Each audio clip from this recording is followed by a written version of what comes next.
ladies and gentlemen, gentlemen, ladies, girls and boys, boys and girls. Welcome back to our channel. Hit the subscribe button, hit the bell notification, let you know our channel's back on. Welcome back to our bill. Inspirational Minutes with David. You know what it is and what it's not. But what it is to get the book, The Audacity of Woke, a memoir of a man who's been mentally asleep. All book formats. Welcome back. How are you beautiful people, conscious, critical thinking people are doing? How are you? I have to go to a seminar in a minute, but I had to come in and speak to my people. You know how we do it. We're going to put the scope on it. You know, I'm on this little bill. We're going to put the scope on it right now. Real quick, real talk. Hey, today, our Inspirational Minutes with David today is properly entitled, You Can't Speak Butterfly Language with Caterpillar People. You can't speak butterfly language with caterpillar people. And since we've been on this, I've been on this little thing about the awakening and who you are. Let's continue. The importance of releasing imposed belief, awakening, intuition, and discernment. Throughout human history, the development of individuals has been entangled in the web of imposed belief and dogmas. Okay? These beliefs passed down through generations are thrust upon society by various powers, inhibit the national abilities to exercise intuition and discernment. Every human possesses inherent faculties that guide them toward truth, yet these abilities are frequently overshadowed by the majority narratives and the social expectations of today. Today, we explore the significance of unveiling and releasing those imposed beliefs and emphasize the role of the pineal gland, cultivating our intuitive and discerning capabilities. Imposed beliefs can be defined as systems of thought or ideology thrust upon individuals or societies without their consent or understanding. Not even their understanding, you dig? These beliefs are often arise from cultural, religious, or institutional frameworks that dictate behavioral norms, moral norms, and perception of reality. Before individuals have the chance to formulate their own thoughts and beliefs, they are often conditioned to accept those imposed ideology uncritically. You know, they don't even give them time to question the thing that they given them. It's forced upon them. This condition is problematic, as it stifles personal growth with their capacity to develop intuition and discernment.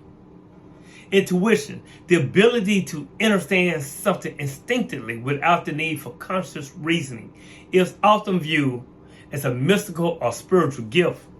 But in reality, people, it is an inherent aspect of human consciousness, which means it's within you. You're born with that. Yeah, you're born with that before you get whitewashed, before you get indoctrinated with the world, society, indoctrinations. Similarity, discernment, the ability to judge well and make informed decisions emerges from a clear and open mind, unencumbered by biasness and external influences. Now, peep this. Central to the discernment of intuition and discernment is the pineal gland. The pineal gland, a small endocrine gland located in the brain. We call it the third eye. The pineal gland is believed to be a critical component in the development of higher consciousness. It is responsible for producing melatonin, a hormone that regulates sleep patterns and circadian rhythms. Beyond its regulatory function, the pineal gland is associated with spiritual awakening. What? Vivid dreaming and enhanced states of awareness. Yes, research suggests that the pineal gland faculties that facultates our sensitivity to the frequency and vibration, which are inherent aspects of the universe. Now, this sensitivity allows individuals to connect with their intuition and discernment, helping them navigate the complexities of life and identify truths amidst the noise of imposed beliefs. However, the gland is often suppressed and calcified. The gland is calcified due to various lifestyle factors, including diet, environmental toxins, and electromagnetic pollution, leading to this diminished sensitivity and a skewed perception of reality. Awakening one's intuition and discernment requires unblocking the pineal gland. Yet many forces work against this endeavor. The modern lifestyle presents numerous challenges that contribute to the calcification of the pineal gland. For instance, the widespread consumption of fluorides in your waters, in your toothpaste, and drinking water can prevent a processed food laden with these chemicals, and also exposure to artificial light, particularly blue light from all screens, can disrupt all its functionalities. I work in the eye field, and I tell people all the time about blue light. That peak game, we get this naturally through the solar system. That's why when it's sunny outside, the sky is blue. It's blue because that's natural blue light. And what blue light does, it helps us stay awake. It helps us stay alert. It helps with our moods and our memory. But with smart devices, smartphones, smart everything and everything that we have ubiquitously in our lives today, we have overexposure of artificial blue light. That's why at nighttime, your smart devices, they dims out because the light that's emanating from their screen is artificial blue light, and it's tricking and telling your brain to stay awake. Stay awake. It's 12 o'clock noon. The sky is blue. It's also interfering with your 24-hour circadian rhythm. It also slows down the production of melatonin and serotonin, which helps regulate our sleep pattern. Yeah, blue light is serious. I think they did that on purpose. Furthermore, societal narratives that encourage materialism, competitive success, and external validation can distract individuals from engaging with their internal or inner selves. This constant bombardment of external stimuli fosters a state of confusion, preventing people from accessing their intuition. And as the vibrational frequencies of the environment become dull out, so too does the ability to discern truth from falsehood. So when you hurl truth, a mustard seed of truth in a mountain of lies and falsehood, it will reverberate that mountain into powder, man, which leads individuals into a perpetual state of questioning themselves. The suppression of the pineal gland results in a disconnection that obstructs individuals from sensing false information effectively. Now, when one's intuition is not in alignment and discernment lacks clarity, they become susceptible to misinformation, manipulation, and cognitive dissonance. This vulnerability is often exacerbated. It's exacerbated by the media, politics, and often social conditioning, which profit from create narratives that enslave the mind.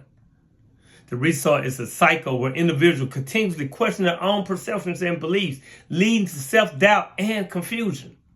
Instead of developing a clear understanding of what's going on of their reality, they explore externally constructed narratives that perpetuate disempowerment.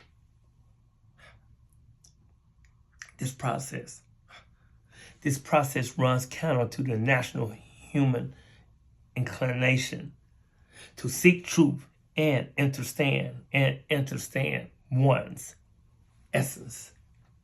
That's how powerful it is, people. And to reclaim personal power and restore genuine awareness, individuals must actively engage in releasing these imposed beliefs that cloud their intuition and diminish their discernment. This process requires introspection, go within self-examination, and a commitment to question the validity of long-held paradigms. By recognizing the limitations imposed by social conditioning, it's real. Individuals can cultivate a mindset that fosters often and fostering often and open exploration of ideals and experiences. Empowering oneself to release those imposed beliefs can facilitate the unblocking of the pineal gland. Embracing practices such as meditation, mindfulness in a nature immersion allows individuals to cultivate a deeper connection with their consciousness, enhancing their intuition and discernment process. Now, these practices not only help in detoxifying the pineal gland, but it also promote a heightened awareness of vibrations and frequencies. Releasing beliefs imposed on humanity is essential for nurturing the innate capabilities of intuition and discernment. Now, our pineal gland serves as a bridge. It's the third eye. It serves as a bridge experiencing the higher states of consciousness, yet it remains vulnerable to suppression and calcification. The ongoing struggle against imposed narratives and misinformation perpetuates cycles of self-question and confusion, inhibiting and blocking personal growth. It's time to awaken the power within, people, to connect with our inner selves and reclaim the sensitivity to frequency and vibration that allows us to discern truth from falsehood. And by freeing ourselves from imposed beliefs and nurturing our pineal gland, we can illuminate a path toward authentic understanding, greater awareness, and empower our own lives. You see, for centuries, religions and spiritual traditions have spoken of a heaven as a distant paradise, a reward beyond this life for the faithful, right? You have to die and you go to heaven. Why the hell they heaven on earth? The 1%ers. Yet, if the true message is not about waiting for another world, but about realizing that this earth, the here and the now, is the heaven God has promised to us.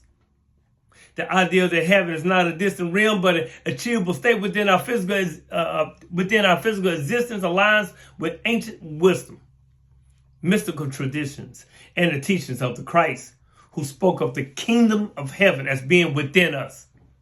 The challenge is not in waiting for the divine intervention, right? But in embodying divine alignment, transforming our experiences of life into paradise as it was always meant to be. You see, many scriptures and spiritual texts, they suggest that heaven is not merely a place but a way of being. Yeshua taught, the Christ taught, the kingdom of God is within you. That's in Luke 17:21, implying that the heaven is accessible here and now. This aligns with the other esoteric traditions that describe enlightenment, the nirvana, or divine union as states of consciousness rather than external, outside of you locations.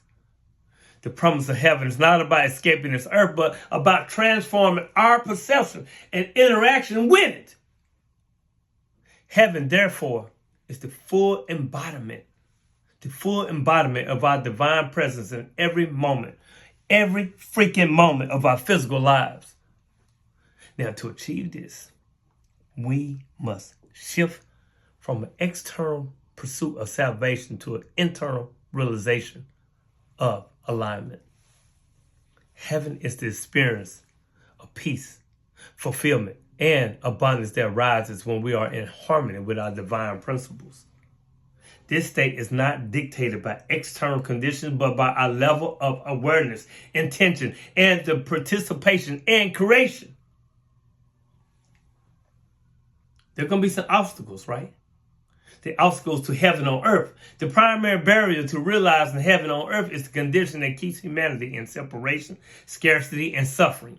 Fake expectations appearing real fear, competition, materialism, and externalized understanding of God keep people locked in cycles of survival rather than creation. And when people are disconnected from the divine nature, they perceive the world as a broken, hostile, reinforcing the illusion that paradise is somewhere else, unreachable. They just reaching for it. They can never get, they just reaching. dry reaching. Additionally, religious dogma has often distorted the message of divine fulfillment by placing it beyond this lifetime, convincing people that suffering is necessary for salvation rather than recognizing that suffering is a result of misalignment. You feel me? Suffering is recognizing that suffering is a result of misalignment. Misalignment. Now, this belief that heaven is something to be earned later rather than something to be lived now has led many to relinquish their critical power to institutions, intermediaries, and hierarchical systems that obstruct and obscure the direct access to divine reality. You see, people, to live in the heaven that the Most High has promised, we must shift our consciousness and embody the divine of our daily lives. This requires mastery in 3 key areas. Number one, radical alignment with the divine will. With the divine will, living in alignment means recognizing ourselves as divine co-creators and stepping into the responsibility of shaping reality according to higher principles. This involves attuning to truth, integrity, love, and the national order of the universe. Heaven is not given. It is embodied through our choices, your choices, our choices, your choices, your choices, your choices. Your choices, our thoughts, and our way of being. Number 2, transforming perception from lack to abundance. Heaven is not about external perfection, but about internal fulfillment. Internal fulfillment. By shifting a mindset of scarcity to one of divine provision, right? We recognize that all we need already exists. And we are stewards of that abundance. Gratitude, trust, and awareness dissolve the illusion of lack, revealing the richness of life. Right now in this present body. 3, the third one, the last one. Creating scarce systems that reflect divine harmony. Heaven on earth requires structures that maintain divine order, economics that honor value over exploitation, relationships that operate in unconditional love rather than transitional survival, and communities built on mutual empowerment rather than hierarchy and oppression. When people collectively align their creations with the divine will, heaven is no longer an abstract concept, but it becomes a living reality. A living reality.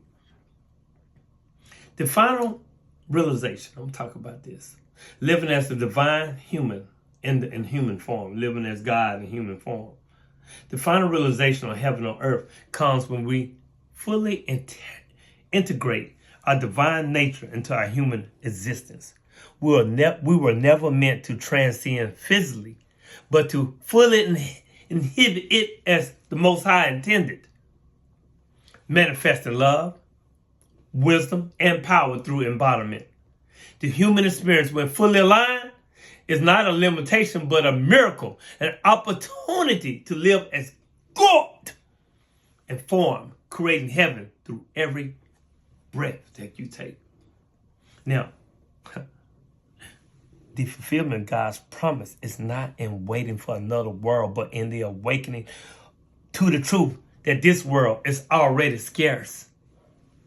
It is not about escaping suffering, but about transcending the illusions that cause suffering. And when we live from this awareness, every freaking moment becomes divine. Every place becomes holy. And heaven is no longer a distant dream, but the undeniable reality of existence. It's within your hands. It's right there in the front of you in your scope. You dig? Now, realizing the journey towards spiritual awakening begins with the courageous act of discarding the false worldly self. What the Christians say, you can be of this world. Spiritual beings having a human experience by recognizing the illusion that has shaped our beliefs, overcoming the indoctrination of the mind, and setting clear intentions for growth. Guess what? we then open the door to authentic expression of the divine energy within. And as we continue on this path, we not only transform our lives, but to contribute to the collective awakening of humanity.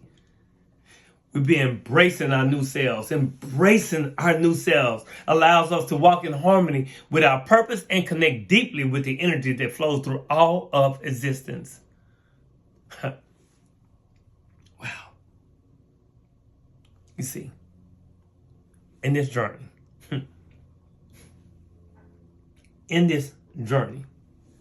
we're reminded that we are not separate from the divine.